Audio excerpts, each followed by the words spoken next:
중요한 포인트는 이런 것 같아요. 앞서도 설명드렸듯이 명태균 씨는 뭐 한국 정치에 판을 짜는 사람이다라고 주장을 하고 본인 스스로 그림자라고 규정을 하고 있지만 막후에서 뭔가 영향력을 행사하고 싶어 했고 실제로 윤석열 정권 하에서는 영향력을 세게 행사했던 그런 사람이었다라는 게 확인이 되는 겁니다. 그런데 이것은 정권 창출 이후에도 그리고 그 이전에도 선거 과정에서부터 그리고 그 이전으로 거슬러 올라가면 실질적으로 본인 주장입니다. 2020년 가을 무렵부터 시작해서 2021년 재보궐선거에서 오세훈 서울시장을 만들고 그리고 나서 이어진 국민의힘 전당대회에서 이준석을 당대표로 만들고 그리고 대통령 선거 그리고 이어진 재보궐선거와 지방선거 그리고 올해 있었던 총선 그리고 지난 7.23 국민의힘 전당대회까지 이어지는 그 선거의 고비마다 실제로 명태균이라는 사람은 보수 진영 안에서 상당히 큰 역할을 해온 것이 사실이다. 물론 다들 함구하고 있고 나는 모르는 사람, 뭐 아는 적 없다, 만난 적 없다 이렇게 부인하고 있지만 실제로 명태균 씨의 발언 가운데 나중에 진실로 사실로 확인되는 녹음 파일로 확인되는 그런 내용들이 상당히 많이 있기 때문에 관련해서는 부인할 수 없는 사실이 있다. 저는 취재하는 기자로서 그런 판단을 하게 됩니다. 한국 정치가 왜 명태균 씨에게 이렇게 의존해서 돌아간 것일까요? 이 사람의 존재에 대해서 시청자 여러분들께서는 어떤 생각이 좀 드십니까? 많은 분들이 명태균 씨의 녹음 파일을 들으면서 이런 사람, 특히 이제 박형광 기자가 그런 얘기합니다. 소위 대한민국 엘리트 정치 엘리트들이 이런 분의 입김에 좌우되면서 끌려다니면서 그야말로 오야가 시키면 시키는 대로 하라면 하라는 대로 이렇게 끌려다녔던 건가? 오늘 아침 그 중앙일보 강천석 논설위원이 쓴 그 칼럼을 보면 대통령도 그리고 김건희 여사가 장관급 인사의 음향으로 인사에 관여하면서 여당에 흘려서 가스라이팅이 벌어진다는 의혹이 난무한다. 이제 이런 보도를 이제 칼럼을 쓰고 있는 건데요. 이런 방식으로 상당히 명태균 씨가 영향을 미쳐왔다면 과연 대한민국의 정치가 정상적으로 작동이 되어 왔었던 것이냐에 대한 특히 보수 진영 안에서의 정치라는 것이 이게 건강한 정치인 거냐 통렬한 반성이 필요한 것은 아닌가라는 생각이 좀 드는 아침입니다. 명태균 씨가요 상당히 다양한 분야에 관심이 많습니다. 제가 갔을 때 한일 해저 터널을 뚫어야 된다. 예, 그래서 그 한일 간의 교류를 해저 터널을 뚫어서 경제 교류, 인적 교류, 관광 교류 활성화시켜야 된다. 굉장히 중요하다. 이런 얘기를 합니다. 저를 이제 창원 시내 곳곳을 일종의 이제 명태균 가이드예요. 그러니까 기자들이 그 서울에서 창원으로 내려가면 기차역에서 본인 차에 기자를 딱 태워가지고 창원 시내를 쭉 구경을 시켜줍니다. 일종의 명태균 가이드 따라 창원 한 바퀴 돌기 이제 이런 컨셉으로 돌아다니게 되는데 이분이 창원 산단에 대해서도 얘기를 합니다. 아마도 창원 산단에 대해서 기자들이 취재를 많이 했는데 아직까지 이렇다 할 만한 것을 발견해내지는 못했습니다. 창원 산단 굉장히 큰 103만 평에 달하는 엄청나게 큰 지역이고 아마도 산업단지를 어느 지역으로 할 거냐 어디를 먼저 할 거냐 관련해서 저희가 이제 추후에 용인산단과 관련해서 수원 지역 국회의원 모셔서 저희가 말씀을 좀 들을 예정인데 창원산단과 관련해서 명태균 씨가 스스로 자백에 해당하는 얘기를 합니다. 본인이 어떻게 창원산단을 구상을 하고 있는지 그리고 창원시 공무원들을 김영선 의원 사무실로 불러서 왜 이야기를 하게 됐는지 그 배경에 대해서 명태균 씨가 직접 설명을 합니다. 함께 들어보시겠습니다. 윤석열 정부가 국방, 원전 그래갖고 이 방산 국가산단 이거 어떻게 하는지 알아요? 간단해요. K9을 쓰는 나라가 유럽의 6개 국가입니다. 그 나라들이 생산한 게 아니잖아요. 그래서 그 나라들이 운영 체계, 그 다음에 부품 이런 걸 공유합니다. 자, 창원에 경남이 우리나라 방산 51%를 차지하고 있고 그 중심에 창원인데 창원에는 현대로템 하나가 여기에 공장이 있어요. 근데 이게 박정희 대통령이 만든 650만 평 처음에 지금 750만 평입니다. 네. 국가 산당 50년 됐어요. 상당히 노후가 됐습니다. 그래서 생산성이 많이 떨어져요. 그래서 창원에 그 방산 스마트 디지털 국가 산단을 만든다.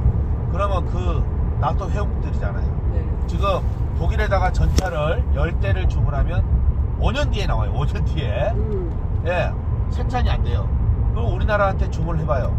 그런데 그 나라 나오잖아요. 바로 갖다 주잖아요. 그죠? 그렇죠. 근데 중요한 거는 그 원천 기술을 너희들 탱크만 사가지 말고 우리나라에서 이거 국가 산단 하는데 너 투자해. 그럼 여기 하면 합작해서 만들겠어요? 안 만들겠어요? 네. 자, 우리 삼성이나 이런 데서 지금 반도체가 잘 나가도 네. 미국에다 생산 기지를 만드니까 우리 경기는 안 좋아. 그럼. 느끼죠? 그럼 걔들이 여기서 생산하는 건 다 우리 거네? 그래요, 안 그래요? 우리 거잖아. 또 하나, 유사시에 이 창원은 북한이 때릴 거예요, 아마. 폭격하지 않겠어요? 이게 방산, 우리나라에 51% 생산하니까. 근데 합작회사가 들어왔어. 나토 회원국이야. 거기다 때리면 어떻게 되는지, 유엔하고 상관없이 나토가 다 들어와요, 우리나라 전쟁에. 자기 재산 지킨다는 명목으로. 인명 지킨다고. 그럼 좋아, 안 좋아? 그리고 우리나라 K9이 폴란드 가는데 물류비가 9,700이에요. 우리 돈 벌어 좋아, 안 좋아? 그런 거 기획해주고, 처음에 뭐 9만 그거 다 평. 기획을 해줬어요? 내가 해줬죠. 해주고, 공무원들이 그런 생각이 안 드니까, 그럼 이렇게 하면 됩니까? 발상이 안 돼. 이렇게 하면 됩니까? 네. 이렇게 하면 됩니까? 그래, 3번 찾아왔어. 그 3번 찾아와서, 그 공무원이 누구예요? 창원시 공무원. 창원시 공무원들이. 그래서 처음에 기획을 내가 했으니까 당연히 내지. 그럼 우리 집에서 보고받아요? 그러면 무슨, 퍼펙트. 그래서 지역 사무실로 갔구나. 그 중요한 내용을 그래가 초안을 잡아주고 그 다음부터는 김영선 의원이 여당 국회의원들 50명을 찾아갔어. 그 50명도 국가산단을 유치하는 국회의원들이에요. 자기 지역에 유치해야 되는데 그거를 어떻게 김영선 의원에 사인하고 다 해줬어요. 근데 처음에 그 아이디어를 네. 누구한테 얘기해서 공무원들이 찾아온 거예요? 김영선한테고 김영선이 김영선한테 얘기하니까 김영선 의원이 창원시 공무원들한테 야, 가서 들어봐. 그 얘기 좀 들어봐라. 네. 해서 창원시 공무원들이 찾아오고 네. 찾아와서 쭉 설명해주고 맞아요. 그대로 해서 한번 사업을 해봅시다.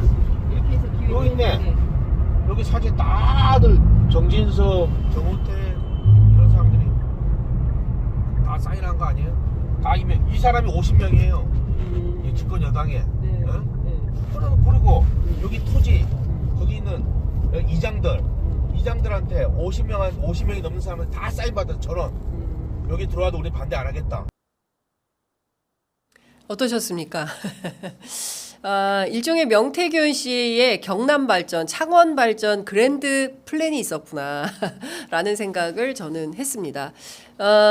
창원 산단 K방산이 이제 모토고 여기 51%가 있기 때문에 북한이 유사시에 창원을 때릴 것이다. 그런데 나토하고 합작 회사를 만들어서 무기를 만들어 팔면 독일 같은 경우는 한번 만들면 5년 걸리는데 우리는 금방금방 만든다. 그러니까 빨리 만들어서 무기도 팔아먹고 그리고 유사시에 나토하고 합작 회사를 만들면 북한이 못 때린다. 그러니까 방어도 된다. 이제 이런 얘기를 합니다. 동시에 강혜경 씨가 많은 기자들과의 만남을 통해서 했던 얘기 중에 하나가 창원시 공무원들로부터 창원 산단과 관련돼서 김영선 의원 사무실에 와서 보고를 했다. 그리고 관련된 내용들은 어떤 것이다. 이제 한겨레 20일 보도로도 이미 확인이 됐죠. 실제 그 일이 있었다고 본인이 얘기를 하는 겁니다. 아니 그러면 우리 집에서 만나요? 창원시 공무원들 우리 집에서 만날까요? 그 말이 됩니까? 그러니까 김영선 의원이 자신이 이렇게 그랜드 플랜, 마스터 플랜을 가지고 있으니 이거 좋은 구상을 창원시 공무원들 불러가지고 좀 얘기 좀 해줘라 라고 얘기를 했다는 거예요. 그래서 김영선 의원의 부탁을 받고 본인은 김영선 의원의 지역구 사무실로 창원시 공무원들을 불러서 이런 설명을 해주었다. 그리고 창원 산단과 관련해서는 명태균 씨가 현대로템 등등해서 기업들도 구체적으로 명명을 하고 있습니다. 본인이 누구를 만났더니 어떤 기업의 어떤 관계자를 만났더니 이런 말들을 하더라. 뭐 잠시 후에 또 들으시겠지만 거침없이 이야기합니다. 그러니까 명태균 씨는 정계, 재계, 뭐 공무원들 거침없이 다 만나고 본인들이 할 얘기 다 하고 본인의 구상을 밝히고 실현시키는 그런 정치의 과정을 밟아왔던 사람이다라는 것이 확인이 되는 것입니다. 저는 이 부분과 관련해서 검찰이 어떤 수사를 할지는 모르겠습니다. 왜냐하면 내일 명태균 씨는 정치자금법 위반 사건에 대해서만 수사를 받게 될 것인지 아니면 지금 본인 스스로 이렇게 고백하고 있는 이런 사실관계들에 대해서도 본인이 어떤 역할을 했는지 밝히게 될지는 알 수 없지만 관련해서는 사실이다. 창원시 공무원들을 불러서 본인이 이런 내가 설명을 해줬어요. 김영선이한테 내가 설명을 해줬어요. 이런 얘기를 합니다. 그리고 더 중요한 포인트는 이겁니다. 관련해서 본인이 그걸 보여줘요. 이 창원 산단이 필요하다고 생각하는 국회의원 51명이 서명을 했네. 거기에 누가 있어? 정진석, 정호택 이런 사람들이 다 있네. 이렇게 설명을 합니다. 그리고 그 동네 땅을 가지고 있는 토지 주인들 서명 싹 다 받았네. 여기에 창원산단 들어와도 나 반대하지 않겠다. 이장들 서명 다 받았네. 본인이 작업을 다 했노라라고 이야기를 하고 있습니다. 실제로 이런 일들 배경에 명태균 씨가 핵심이었다고 한다면 대한민국 국가정책은 명태균 씨에 의해서 좌우되는 겁니까? 예, 한번 생각해 볼 대목이 아닌가 싶습니다.